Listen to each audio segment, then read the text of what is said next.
Bienvenue pour cet instant de parole de la vie éternelle avec Marc-Joseph. Nous sommes aujourd'hui le 3 mars 2026. Et je suis de retour pour te rappeler que ce jour du 3 mars 2026 est pour toi un jour de grâce du fait que tu détiens dans ta vie la présence du Seigneur Jésus-Christ.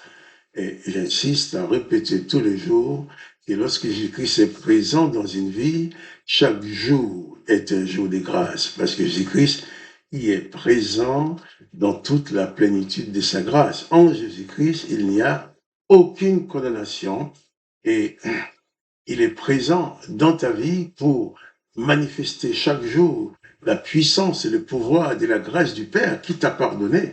Et cette même grâce qui te pousse aussi à pardonner aux autres. Un jour de grâce pour toi, un jour de grâce pour les autres. Si tu demeures dans la grâce, tu ne peux pas condamner quelqu'un, parce que la grâce ne te condamne pas. Si tu demeures dans la grâce, tu ne peux pas exercer la vengeance, comme l'a ordonné l'Éternel des armées, puisque la grâce ne se venge pas, la grâce pardonne. La grâce n'inflige pas des punitions pour payer le mal qu'on a fait. Jésus-Christ sur la croix a subi toutes les punitions, a subi toute la peine qui méritait nos fautes. Mais non seulement ça, en plus, Jésus a fait beaucoup plus que porter nos fautes. Il a éliminé toutes les condamnations que l'Éternel avait irrévocablement établies sur l'humanité, à savoir, lorsqu'il dit « empêchons-les de vivre éternellement », lorsqu'il dit « tu mourras, j'exterminerai », Jésus dit « celui qui croit en moi vivra éternellement, accédera à la vie éternelle, et il dit ensuite, je le ressusciterai. » Et c'est ainsi que Jésus aussi a été mis à mort par les serviteurs de l'Éternel qui ne pouvaient en aucun cas supporter les enseignements de Jésus-Christ, puisque ces enseignements allaient à l'encontre de leur doctrine, à l'encontre des ordonnances que l'Éternel avait données de par la bouche de Moïse. Et ces ordonnances-là dominaient la vie du peuple d'Israël. Les sacrificateurs, les anciens du peuple, toutes les autorités religieuses étaient bien ancrés dans ces enseignements-là, œil pour œil, dent pour dent, exercer la vengeance. Tuer le pécheur, comme cette femme pécheresse qu'on avait trouvée en flagrant délit d'adultère. Ils ont décidé de tuer la femme, mais rien pour l'homme. On ne nous a pas parlé de l'homme. Mais ils voulaient lapider cette femme-là. Or, heureusement que cette femme a eu l'occasion de se trouver devant Jésus-Christ. Jésus-Christ lui a dit, moi je ne te condamne pas. Je te pardonne, mais je te libère du péché. Va et ne pêche plus. Donc, c'est pour toute cette raison que Jésus a été crucifié. Parce que lorsque les religieux l'ont amené à Pilate, Pilate l'a déclaré non coupable. Mais sous la pression des autorités religieuses, Pilate a lâché prise, il a livré Jésus pour être crucifié, en se lavant les mains, disant « ma main est propre du sang de ces justes ». Ils ont crucifié le seul homme juste que la terre a connu. Ils ne l'ont pas arrêté. Et Jésus s'est laissé faire. Et sans condamner, sans injurier, sans maudire personne, il a accepté la mort parce que ça faisait partie de sa mission pour ouvrir à toi et à moi la porte de la vie éternelle. C'est ainsi que Jésus-Christ dit, le Père a tant aimé le monde qu'il a donné son Fils unique, afin que quiconque croit en lui ne périsse point, mais qu'il ait la vie éternelle. Donc, hier nous avons lu Jésus, nous avons lu ce passage qui nous parle de Jésus sur la croix, de Jésus qui, face à la moquerie, aux insultes du peuple, au lieu de riposter dans sa douleur, il est dit au verset 50, Matthieu 27, verset 50, Jésus poussa de nouveau un grand cri. Pas un cri d'injure, pas un cri d'insulte, pas un cri d'indignation, un cri de douleur. Et il rendit l'esprit. Voilà, les sauveurs et les morts sur la croix, tout le monde est content. Mais qu'est-ce qui se passe après? La mort de Jésus, c'était l'événement le plus extraordinaire que le monde a pu connaître. Jésus n'est pas mort comme tous les brigands qui ont cloué sur la croix, comme tous les brigands qui ont été crucifiés. Jésus-Christ, pour ses grands cris, et rend l'esprit. Il est mort. Et voilà des événements qui vont se dérouler à la suite. Verset 51, Matthieu 27, verset 51. Et voici le voile du temple se déchira en deux, depuis le haut jusqu'en bas.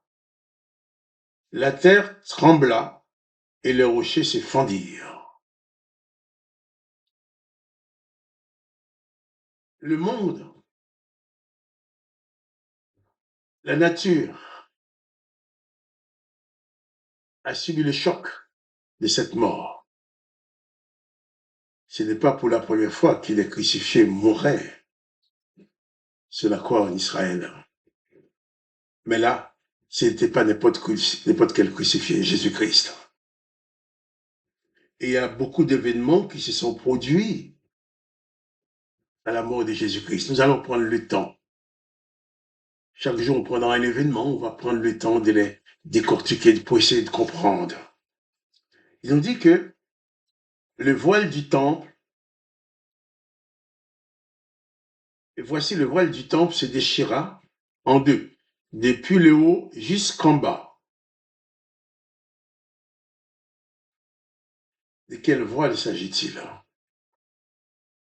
Il s'agit du voile qui cachait cette partie du temple qu'on appelait les lieux très saints. Et derrière ces voiles, il y avait l'autel où le souverain sacrificateur devrait offrir une fois par an le sang du bouc. Ce bouc-là, l'un des deux boucs, puisque pour le Kippour, les souverains sacrificateurs devraient présenter deux boucs identiques pour le sacrifice. Après avoir confessé le péché du peuple sur la tête de ces boucs-là, les sacrificateurs devraient offrir un de ces boucs à Azazel, le démon du désert, à Satan, et l'autre bouc à l'Éternel des armées. Le même sacrifice pour les deux.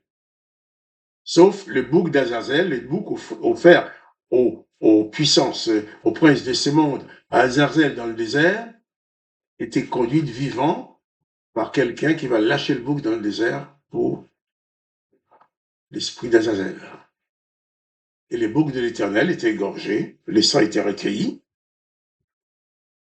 et c'est derrière ces voiles-là que les souverains sacrificateurs avaient le droit, uniquement une seule fois par an, d'y entrer au péril de sa vie, sachant si le sang qu'il apporte fait plaisir à l'Éternel des armées, il pouvait après sortir tranquillement, et puis tout le peuple présent chanter Alléluia, Alléluia qui veut dire loué soit l'Éternel.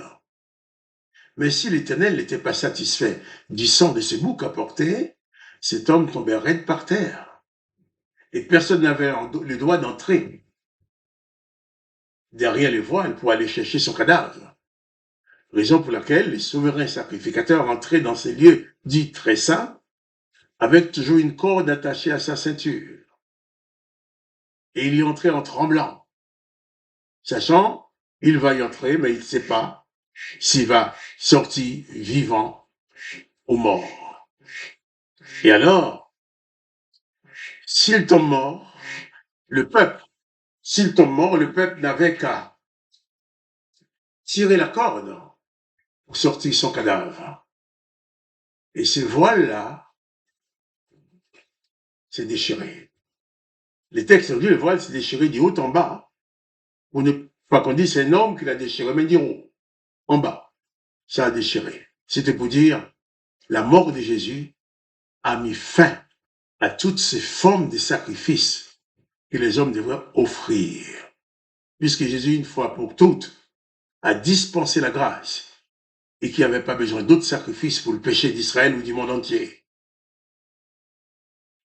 Jésus a cassé la chaîne du péché, il a cassé la chaîne, brisé la chaîne de la condamnation, Il a ouvert devant toi les portes de la vie éternelle.